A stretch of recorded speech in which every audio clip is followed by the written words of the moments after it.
The Dark Knight is at it again, boys and girls. His army grows as more and more students are turning reckless and irresponsible. However, you are so close to earning your knighthood. I'm counting on you to help me reshape the past by squashing this rebellion. Well, I guess it's not your past. I guess it would be like your present. In our session together today, I want to help you understand how the US government impacted American Indian culture. America is often called a melting pot to describe the different cultures, religions, and beliefs present in our country. But a melting pot melts everything to make it all the same. Today, we can see that America isn't a melting pot because it is our differences and variety that makes our country so strong. However, the United States hasn't always felt that way. Immigrants that were new to our country were expected to quickly change their culture to become like the Americans already here. The same attitude is true for how the United States felt and treated American Indians already living in North America. American Indians were a problem for the United States' government. First, they possessed the land that Americans wanted to claim. In many Americans' eyes, the American Indians shouldn't keep the land because they were uncivilized and didn't use the land the correct way. Many American Indian tribes were hunter-gatherers rather than farmers, so Americans felt that they would make better use of the land. However, this is a stereotype that wasn't true.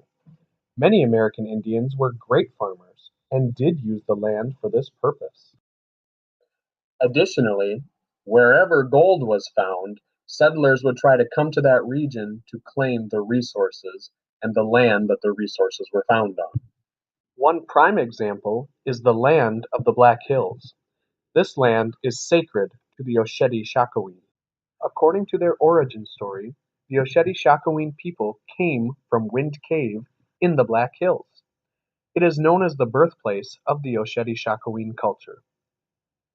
Throughout the 1800s, the U.S. government signed a number of treaties with American Indians over territory. One agreement signed was the Treaty of Fort Laramie. This treaty guaranteed the Osheti Shakowin control of a vast territory, which included the Black Hills, as you can see from this map.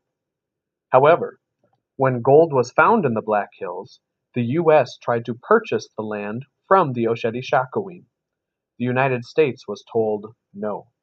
Eventually, the United States ended up using military might to move the Osheti Shakowin out of the Black Hills, and other American Indians out of their territory and onto more restrictive reservations. These territories are much smaller than what was originally guaranteed in the original treaties before those treaties were broken, and the remaining land was given or sold to United States settlers. This period of forced movement onto reservations drastically altered the American Indians' cultures. Rather than being self-sustaining, the reservation system changed American Indian culture by being forced into dependency on the federal government for rations of food and support.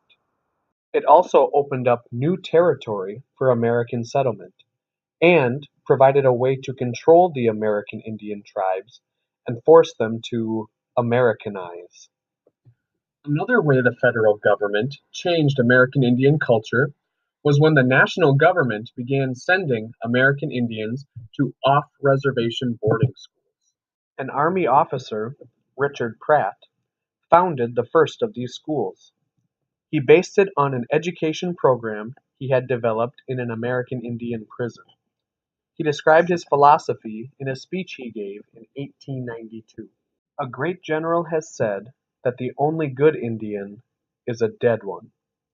In a sense, I agree with the sentiment, but only in this, that all the Indian there is in the race should be dead. Kill the Indian in him and save the man. The U.S. was intentionally trying to kill American Indian culture and teach them the culture of traditional Americans. To accomplish this, American Indian children were taken away from their parents and grandparents and sent to boarding schools far away. I want you to pause here for a moment to think about your cultures and beliefs. I want you to take out a sheet of paper and list them. Some ideas about your culture include the way you dress, the food you eat, your religion, traditions, music, dance, art, and the family structure of who lives with you. I'll wait here while you make your list.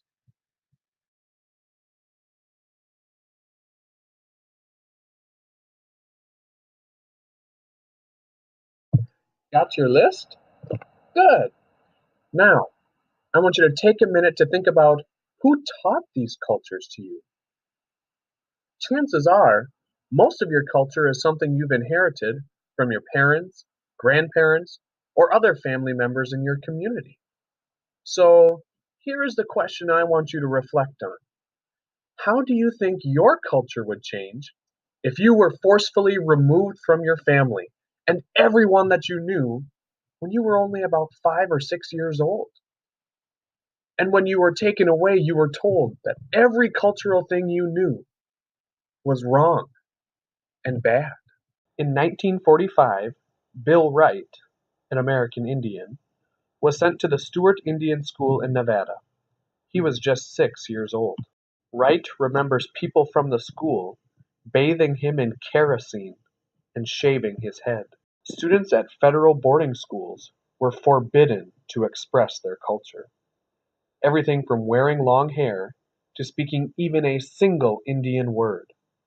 Wright said he lost not only his language, but also his American Indian name.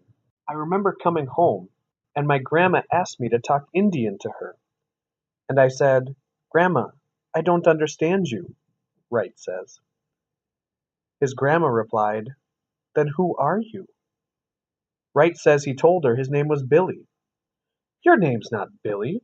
Your name's Taram," Grandma told him. And I went, "Well, that's not what they told me." According to Tsiana Loma-Waima, head of the American Indian Studies program at the University of Arizona, the intent was to completely transform people, inside and out. Language, religion, family structure, economics, the way you make a living, the way you express emotion, everything. From the start, the government's objective was to erase and replace Indian culture. To sum it up, the American government wanted to completely destroy American Indian culture, which the American government did greatly damage American Indian culture due to their reservation policies and their boarding school policies.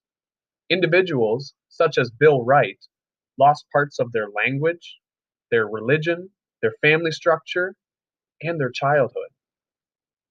Get it? Got it? Good. Until next time, adios.